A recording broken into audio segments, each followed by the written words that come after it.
अस्सलाम वालेकुम नाज़रीन।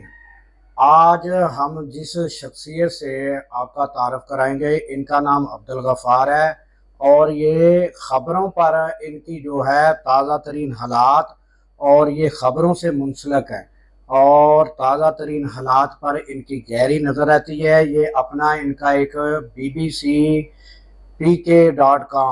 इनका एक न्यूज़ चैनल है और आइए बग़ैर किसी लंबी तमहीद के उनसे ताज़ा तरीन हालात जो है इस वक्त पाकिस्तान के चल रहे हैं वो जानते हैं। लंबी तमहीद के मैं डायरेक्ट आपसे सवाल करता हूँ कि पाकिस्तान की जो मौजूदा सूरत हाल है उसको आप किस तरह देखते हैं?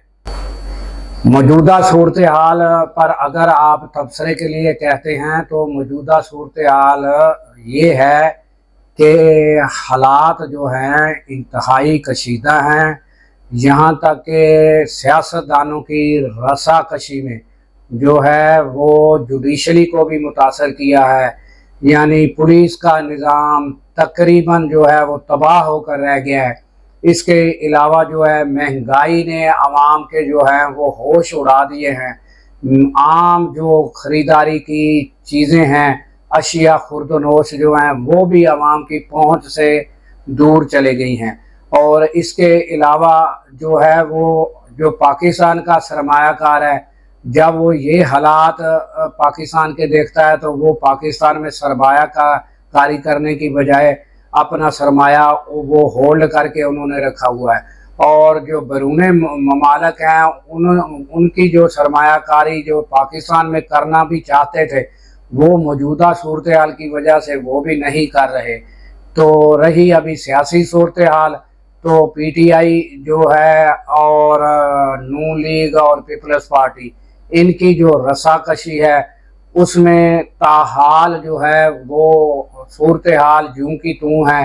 और फ़िलहाल तो पीटीआई ने एक कदम जो आगे बढ़ाया है वो भी वो चीफ जस्टिस के पास नैब तरामीम का जो केस था उसमें इमरान खान जब पेश हुए तो उस दौरान जो बातचीत हुई उसके नतीजे में जो है वो इमरान खान ने जो है वो पीटीआई को इजाज़त दी है कि वो मुज़ाकरात जो हैं वो शुरू करें।